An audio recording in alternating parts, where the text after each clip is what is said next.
नमस्कार दोस्तों, स्वागत है आपका एक ऐसे इतिहास में जिसे कभी किताबों ने पूरी आवाज नहीं दी और जिस योद्धा की वीर गाथा आज भी हवाओं में गूंजती है। नाम है महादजी शिंदे। आज हम उस शूरवीर की कहानी सुनेंगे जिसने न सिर्फ एक मंदिर के दरवाजे वापस लाए बल्कि पूरे भारतवर्ष की आत्मा को सम्मान दिलाया। एक ऐसा इतिहास जो हमें बताता है कि स्वाभिमान किसी सत्ता से नहीं बल्कि संस्कारों से बनता है। गुजरात के पश्चिमी तट पर स्थित सोमनाथ मंदिर, एक ऐसा स्थल जिसे भारत की आत्मा कहा जाए तो कोई अतिशयोक्ति नहीं होगी। 12 ज्योतिर्लिंगों में प्रमुख वह मंदिर अद्वितीय वास्तुकला, अपार संपत्ति और आध्यात्मिक महत्व का संगम था। लेकिन स्वर्ण से सजे मंदिर के लिए दुनिया की नजरें सिर्फ श्रद्धा से नहीं लालच से भी उठी। 11वीं सदी में अफगानिस्तान का शासक महमूद गजनवी भारत पर बार बार हमला कर रहा था। लक्ष्य साफ था, भारत की धन संपत्ति को लूटना और यहाँ की संस्कृति को मिटा देना। वह गुजरात पहुंचा और उसके सामने था सोमनाथ मंदिर। उसने वहाँ के 50,000 श्रद्धालुओं की निर्मम हत्या की। मंदिर की दीवारें तोड़ी गई, देवताओं की मूर्तियां खंडित कर दी गई और जो दरवाजे भारत की पहचान थे, चंदन की लकड़ी से बने बारीक नक्काशी से सजे, उन्हें उखाड़कर गजनी ले जाया गया। वो दरवाजे अब किसी मंदिर की शोभा नहीं बल्कि एक पराजय का प्रतीक बन चुके थे।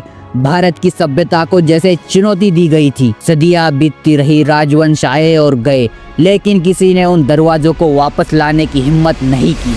और फिर 18वीं सदी में इतिहास ने करवट ली। मराठा साम्राज्य अपने चरम पर था। शिवाजी महाराज के पद चिन्हों पर चलते हुए कई महान सेनानी उभरे। उन्हीं में से एक नाम था महादजी शिंदे, एक ऐसा योद्धा जिसने केवल तलवार ही नहीं चलाई बल्कि आत्मा की पीड़ा को भी समझा। 1782 में उन्होंने पंजाब के अटक और लाहौर प्रांत पर विजय प्राप्त की। जब वे लाहौर पहुंचे तो उन्हें एक समाचार मिला जो केवल ऐतिहासिक नहीं था बल्कि उनके हृदय को छू गया। सोमनाथ मंदिर के वही मूल दरवाजे जो गजनवी लेकर गया था, वो अब मोहम्मद शाह के लाहौर के महल में लगे थे।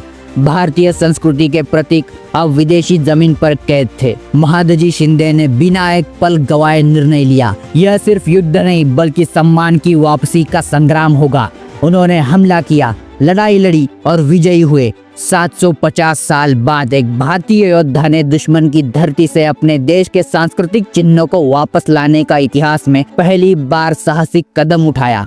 वे दरवाजे बड़ी ही श्रद्धा और सुरक्षा के साथ भारत लाए गए। पैदल सैनिक, घुड़सवार और 10 हाथियों की टुकड़ी उन दरवाजों की रक्षा कर रही थी। जब ये दरवाजे गुजरात के सोमनाथ पहुंचे तो वहाँ मतभेद और विवाद खड़े हो गए। धर्म और प्रशासन की जटिलताओं ने इस सांस्कृतिक यात्रा को थामने की कोशिश की। तब महादजी शिंदे ने एक और निर्णायक कदम उठाया। उन्होंने वह दरवाजे उज्जैन ले जाने के आदेश दिए। उज्जैन उनकी राजधानी, एक ऐसा नगर जो आध्यात्मिकता और संस्कृति का प्रतीक था। आज उन दरवाजों की एक जोड़ी उज्जैन के द्वारकाधीश गोपाल मंदिर में स्थित है और दूसरी जोड़ी महाकालेश्वर मंदिर में, ठीक उसी महाकाल मंदिर में जिसका जीर्णोद्धार उनके पिता राणोजी शिंदे ने किया था। दिल्ली के बादशाहों द्वारा ध्वस्त किया गया वह मंदिर मराठों के शासन में फिर से चमका। इतना ही नहीं, उसी काल में उज्जैन का 500 वर्षों से बंद पड़ा कुंभ मेला फिर से आरंभ किया गया। यह केवल मंदिर की बात नहीं थी, यह भारतीय अस्मिता का पुनर्जन्म था। यह उस चेतना की वापसी थी जिसे सदियों तक दबाया गया था।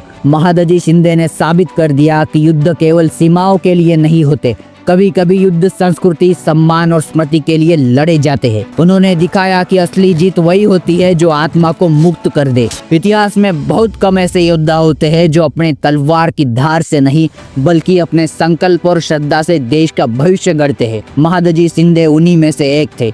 आज जब हम उन दरवाजों को मंदिरों में देखते हैं तो हमें याद रखना चाहिए कि वे सिर्फ लकड़ी के टुकड़े नहीं है, वो प्रतीक है उस विजय के जो 750 वर्षों की प्रतीक्षा के बाद मिली।